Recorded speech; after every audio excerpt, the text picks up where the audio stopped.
NST, Towson, Baltimore, and WNST.net. It's been a little while since I have had my dear friend Don Markus on. He has, quite frankly, been very, very busy covering a football team, a basketball team. Pretty massive scandal with a lot of moving parts. He's been at the Baltimore Sun for the better part of 4 decades, even going back to the Len Bias situation. And I don't know anybody that knows more or has been, under the rocks and over the rocks and through all these administrations and old buildings and new buildings. Don, it's a pleasure to have you on. I know you've been busy. I tried to track you down once or twice through all of this, and I've had my own issues. And I know you were on the Ravens beat with Joe Flacco and Lamar Jackson, but it's good to have you on now that the football season is sort of over in basketball. We're doing our event on Wednesday night up at Buffalo Wild Wings in Bel Air. Where are we with this Terps thing? I mean, I would think as the beat writer, you've been run pretty ragged here the last couple of months, man. Yeah, it's been interesting having the experience. Brett mentioned the Bias, tragedy, in '85. That certainly gave me some perspective, but this is different because it's just such a different way we cover things and write things and tweet things. And, it seems the dark ages, back then. So, this has been interesting, and it's not over. So we'll see how it goes in terms of the coaching search now. You talk about the differences, and look, we'll talk about the football team and Piggy throwing the football around and almost beating Ohio, all that stuff. But in the real scope of all of this, the real difference to me as I've seen this from 32 years ago is, Lefty in the aftermath tried to cover some stuff up and quiet some things down and whatever. In the aftermath of this thing with this kid this summer, Jordan McNair and Baltimore, every parent has a Facebook and a Twitter. Every, person, every fan, everybody has opinions and what happened and the shame of it all. But boy, the notion that they were going to try to prop Durkin back up, I don't know that I'm ever going to forget that, man. Like I where I was that day 2-3 weeks ago when all hell broke loose and where you were, because I don't think anybody expected that to be the direction that the university wanted to go. And I'm still a little flabbergasted by all of it in the aftermath, and it'll all be relived here again in the offseason as they try to figure out who's going to coach the team and what direction they're really going to take and who's going to run the place. But just even in the aftermath of taking a deep breath and doing all the investigating and all of that, that grown-ups came to this conclusion. It was sort of shocking to me, man. No, it was shocking, but given the one thing I've learned about covering Maryland is the thing that you expect to happen, the thing that makes the least sense usually happens at Maryland. So that made the least sense at that point in time. So it happened. And so for that reason, I wasn't totally surprised. I mean, honestly, I was out of the country when all this unfolded, with McNair. And I remember making the comment that if Durkin was anywhere near the incident, whether he was involved or not, and obviously he wasn't, it's over. It's over for him. And for his sake, he has to move on. And they have to, and then as it came out, and knowing what I knew about what was going on in the athletics department, and then, the stuff that came out after that, they had to make a clean sweep. They just had to say, all right, we are starting over. We are going to sweep out the president, the athletic director, and the head football coach and start over. And they couldn't do that. And because they couldn't do that, it turned into this, Game of Thrones type of, scenario. And it just complete and utter, the term radio station. But it was that kind of show. A show. and it wasn't a good show. So, I just think it's and again, now Maryland's in a situation where I don't know how many people would be interested in the job, aside from Matt Canada and Mike Loxley, because of the uncertainty in the athletic department and the fact that the president of the school is supposedly going to be retiring. And on top of that, it's a hard job before any of this happened. It's an almost impossible job now. The one thing is that the last coach to leave on his own on his own terms was Bobby Ross in 1987. So I think that speaks volumes as to this job has been a coach killer, a career killer, and it will continue to be unless they find the right person for it. Don Markus is here. He, of course, at the Baltimore Sun. You can follow him out at SportsProf56 out on Twitter. Many do. I guess all the journalism part of this aside, you put your columnist hat on. And look, I know deep down you love Maryland. You've covered it. It's defined your career for being this encyclopedia of knowledge about all of this. And yet, much like me with the Orioles, where they tried out a new general manager last week, and the two kids that really run the place look semi-disinterested and detached and certainly not interested in accountability or, sort of rolling their sleeves up in any way. I sort of tisk and shake my head at it all. And people say to me about the Orioles, do you think they're healed? And I'm like, they're so far from healed. They lost 115 games, and nobody's even asking hard questions. With the Terps, you as a reporter just said, you expect goofy, stupid, nonsensical, not rational things to happen. And this is after 4 decades of being around this. Don, be mean for a minute. Why is that? I mean, maybe it's like saying, why can't we find good politicians? I don't know. It is a tough job, and as you've pointed out and all of that, there's a lot of reward on it, but a lot hanging when you have a dead kid on your field and nobody wants to take responsibility for it. But why is it so screwed up? Well, very easily. Very easy. They've had horrible leadership in the athletic department for basically as long as I've covered the team. I honestly think the last, I would say the last athletic director who I thought really thought of Maryland first before they thought of themselves, their careers, or what move they could make to make themselves look good or bad, was itself, and he left in the aftermath of Len Bias. I think Andy Geiger, came in with good intentions, but it was a terrible fit because he came from the Ivy League. Lou Perkins was about Lou Perkins. And he I find that most of these guys are. These people that come in here and run Towson for 10 minutes, this guy running Towson right now.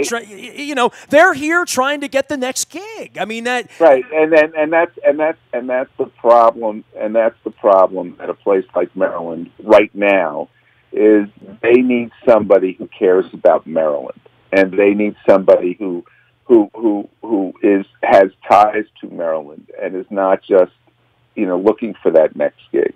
Listen, I mean, there is no next gig for Damon Evans. This is it for him. He's either going to survive here, and maybe if he survives and does a good job and gets this thing turned around, there's a next gig for him. But based on the fact that it took him 8 years to get another gig after he got fired at Georgia and the circumstances surrounding that. And then there were times in the last few weeks where we thought, I was told that he's gone, he's out. And then he survived because he's very good at working behind the scenes with a couple of people who are very influential, notably Barry Gossett and Wallace Lowe, to keep working. Because there is no reason why if Durkin is out and he was fired without cause because there was this culture, alleged culture that he developed, then Damon needs to be out because he didn't do anything about the culture. And if he didn't know, he should have known. So for that alone, he should be gone. So you start, and then, and I forgot to mention Debbie Yao. And Debbie had the longest tenure there and probably had the most success just because of that tenure. They won a national championship in basketball. They had that stretch in football. But if you ask Gary Williams or Ralph Friedgen about, Debbie Yao, they what they say will not be able to get on this radio show either. Well, that's an amazing thing, is that there was always consternation there.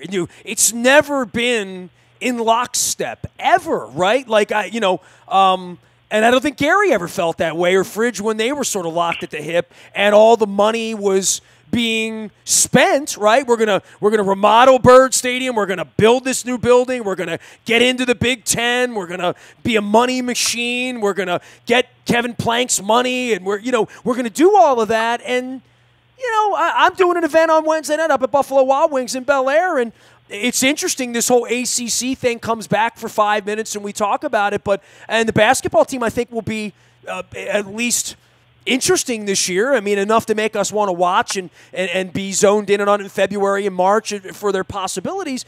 But I don't know where they pick the pieces up and ever get really good at any of this, or really interesting to the point where people in Baltimore want to run down there and buy tickets for whatever, for basketball, for football, to fill the place up. I mean, I'm at a Ravens stadium every week here, Don, that I can't give my tickets away anymore. And there's 15,000 empty seats at Ravens games where people have already bought the tickets. So this is a sports issue, and I see what it's doing to the Orioles and the Ravens. But then I wonder, where's the money coming from down there? Where are the people coming from? Because it really is embarrassing that they roll in these Big Ten games and half of Ohio State's sitting there, and that's going to be the case forever, really, for them until they win. And to your point, they can't even get a leader because it's just not attractive, right? It's not an attractive job, especially on the football side.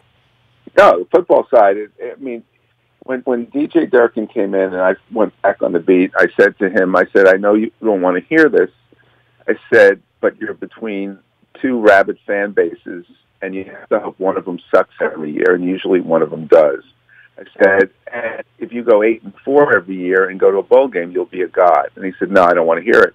I mean, it's a very tough job being in that. If they were in the Big Ten West, it would be a completely different job, okay? And the fact that it's in the Big Ten East, and the fact that they have this 50,000 seat stadium that they can't even get 30,000 people to go to games.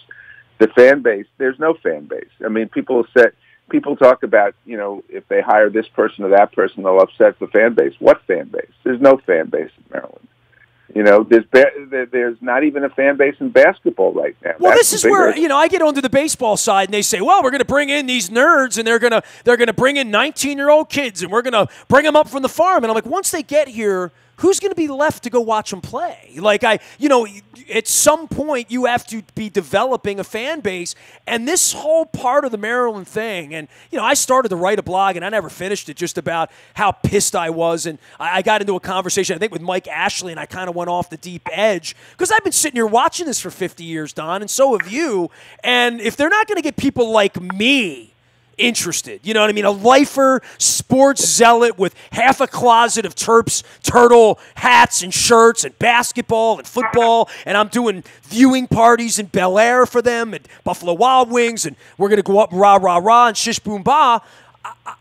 I don't know that there's a whole lot of that going on, or that they're even good at that part of it. And the recruitment part of recruiting the community that's sort of built into Alabama, and Notre Dame gets all worked up when they start winning a couple of football games. I don't know where that is for Maryland. To your point, there is no fan base. Who's addressing that part of it? Who's trying to make me come down to Maryland games? Because it's certainly not their PR department over the last 20 years. That's for sure.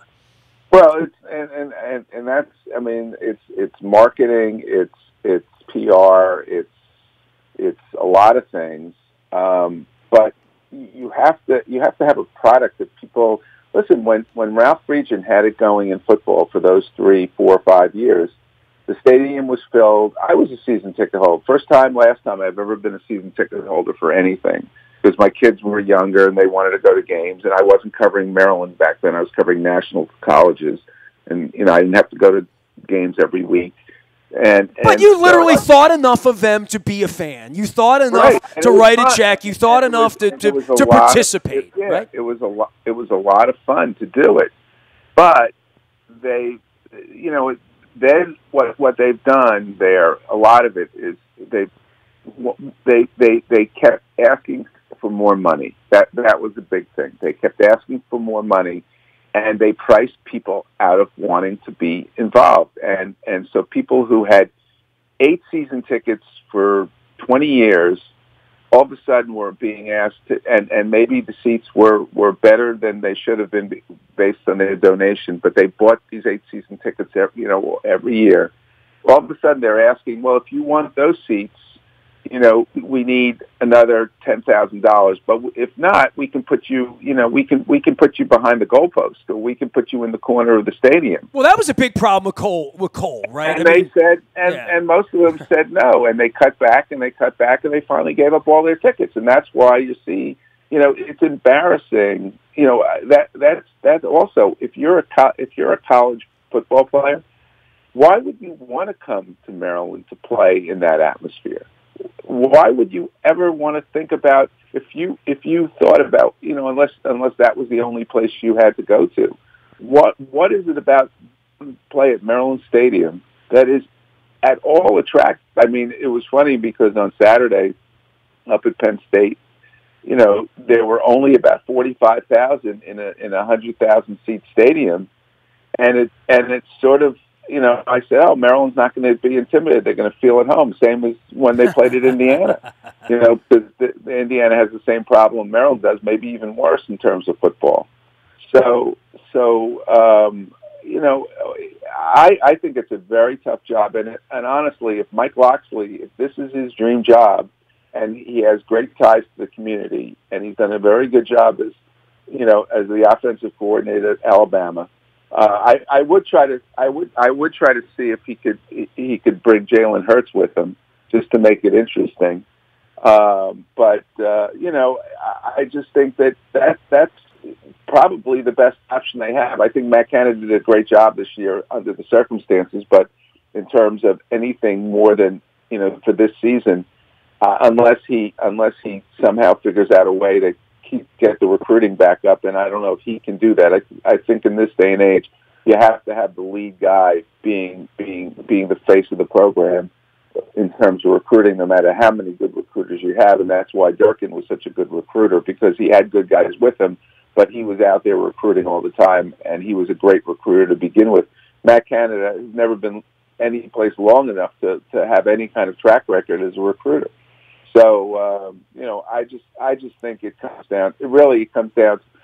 Personally, if I were them, I would make a run at 2 proven head coaches, Matt Rule and Mike Leach, and see if either of them would be interested before you go to Loxley. But if Loxley wants the job and that's as best you can do, that's where I would go. Well, Leach had his own demons. Don Markus is here, Sports Prof 56, the way to follow him on Twitter. And, of course, out at the Baltimore Sun, we're going to be at Buffalo Wild Wings in Bel Air, swabbing for the Bone Marrow Registry with our partners, of course, at Fremont Mortgage. We're just watching the game on Wednesday night. If you want to come watch the Terps, watch UVA. We're up in Bel Air. We're at Buffalo Wild Wings. $2.50 pints, happy hour deals on all the food, and I'm looking forward to getting some wings and a burger and some fries. I always like the seasonal sauces that they have at Buffalo Wild Wings, so I'll see what they have for me on Wednesday night. Come on out, tips early, and we'll stay late, have some fun. We're also at Patrick's in Essex with Matt Skur and Alex Lewis on Tuesday night, swabbing for the Bone Marrow Registry, so come on out to Essex. We'll talk football on Tuesday. We'll watch basketball on Wednesday. Don Markus is here.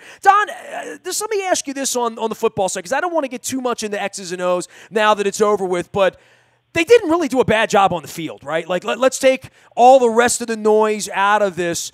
On the field for what they did and giving Ohio State all they could and beating Texas, if you didn't have all of this drama and you got to December and said we looked up and saw all the results, you'd say, yeah, kind of the way it worked out. I mean, it wasn't a bad year on the field for them. Well, when you have the kind of results they have, you often wonder, well, they did what they did against Texas. They did what they did against Ohio State. Where was that against Indiana? Where was that on Saturday against Penn State? Where was that at home against the Michigan State team that after beating Maryland, they did not look too good? So that's the biggest question I have is, where was that consistency in the performance? I thought the effort was always there. I thought the kids played hard, and yeah, I mean, it could have been a lot worse. it really could have been a lot worse, especially after they lost that Temple game. But they came back and they beat Minnesota pretty handily. I just think that it's disappointing for the kids that they didn't get to a bowl game.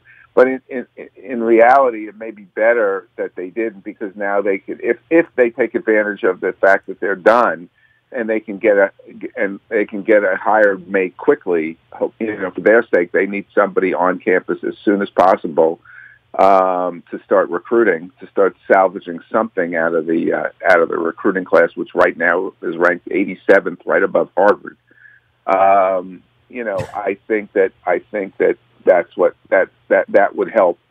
At least for next year, where they come back and I think they have some pretty good players coming back. They clearly need a quarterback. I mean, whoever comes in has to really try to get a graduate transfer quarterback in there for next season, because as much as Big Rome, had some moments. He's not a Big Ten quarterback. Yeah, period. He's not a Big Ten quarterback, and he's not a guy who can sustain it for 4 quarters. And Kasim Hill, I feel sorry for what the kid is going through with now his second ACL, but he really struggled this year. He had some very good moments against some very bad teams, and he had some very bad moments against some very good teams. So if they want to be competitive at all, they need to find somebody who is a lot better, a lot more consistent than either of the two guys they have. All right, we got a football season over with, Don. We got the drama that will still be unfolding, and who's going to run the place and all that. But we have a basketball season in season, and you really could say the season starts Wednesday night, right? The little ACC, then we get some Big Ten. You're going to see Purdue next week. Some cool, Loyola kind of matchup coming in December to see some local stuff. But by and large, the season starts here.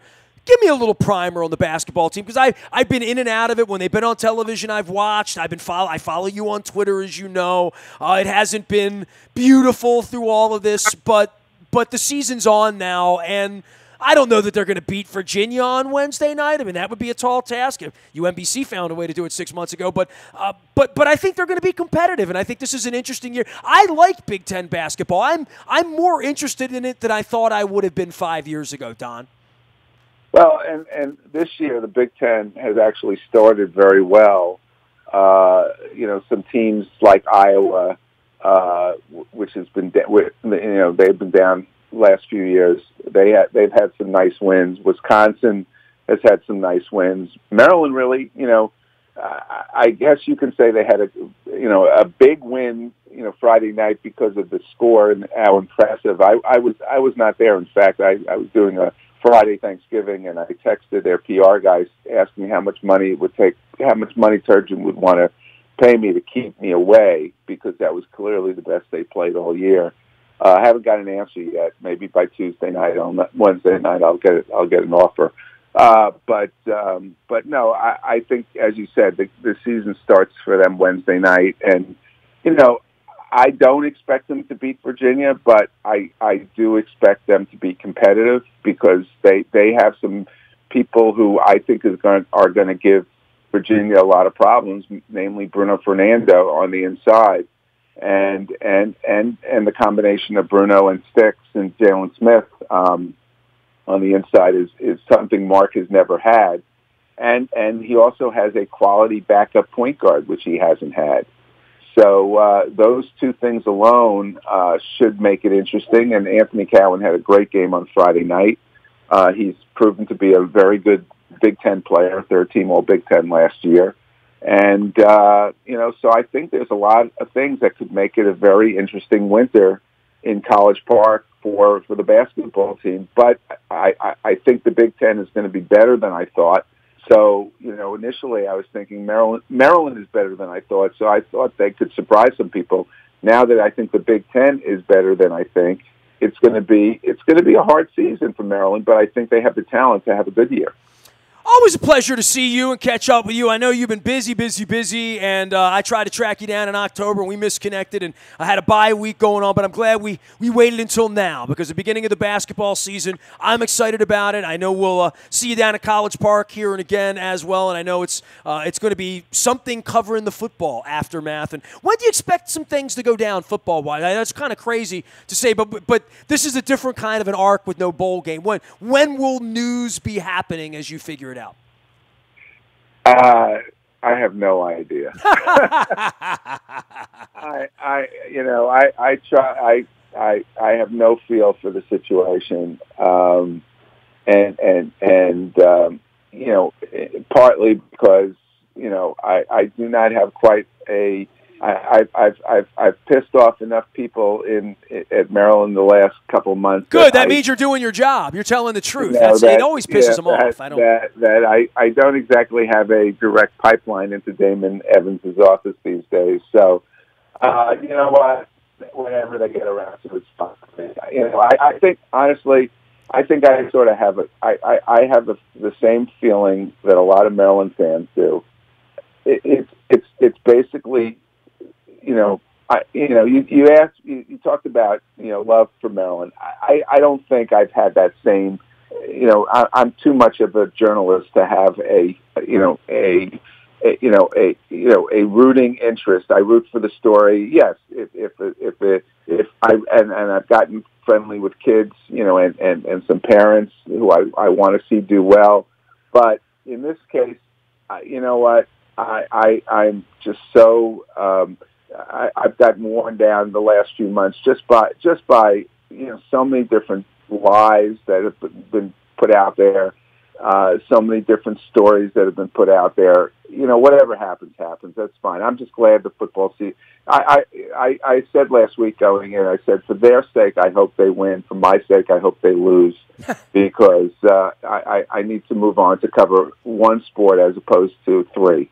And because the football team it's almost like a two-sport deal, and it's fascinating to me that when they go to one of these tidy bowls that, no one can. And that's the other part. They're not a very attractive fan base right now either, right? Like, to get a bowl bid to send 1,200 people to God knows wherever they would play, right? They're not getting a bowl bid because if they were 6-6, there would be a question of who would take them. I think there was talk of them going to the Pinstripe Bowl at 6-6, but even that, I question whether or not they could sell enough tickets, Christmas week to go up to New York for people to go to the games, to go to the game. So no, it's, as I said, I have no idea when this thing is going to take shape. I hope it's sooner rather than later. I hope it's in the next 2 or 3 weeks before or wait till the middle of December when there's no basketball for about a 10-day period. That would be nice, but I have no idea. I mean, the interesting thing is that two of the guys whose names have come up, Loxley and Mel Tucker, the defensive coordinator at Georgia, will be butting heads and this week and for the SEC championship and possibly for in the playoffs. So again, I don't know. Whoever they hire needs to be on campus immediately. Has to give up their gig, and that's going to be an interesting thing too. And listen, Matt Canada's name has come up for a couple of jobs, or at least one job, Purdue job outside of Maryland. And honestly, I think the Purdue job right now is an easier job. I don't know if it's a better job, but it's certainly an easier job than Maryland's. You're in the easier part of the division. You didn't have a player die. You have fans who occasionally show up for games as opposed to never show up for games. So, and he'd be back home in Indiana, as the song says. So, I think if Matt Canada could get the Purdue job, I think he'll be off the list. So, anyway. Getting shorter and shorter. Hey, man, you have your eyes open. We've followed basketball, and it's basketball season. Thank goodness for that. They're going to be good. Don, do you expect them to be, March Madness Sunday night, we're waiting on the board for their name to come off? Yeah.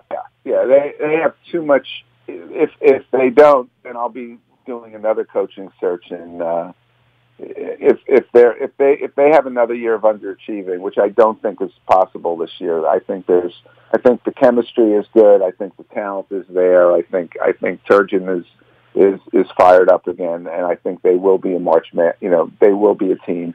And I think, and honestly, I think they're just on talent, I think, and the way the pieces fit together and the way they're playing, the style they're playing, which is a little different than Mark's play, and the fact that they're a much better team defensively than they've been.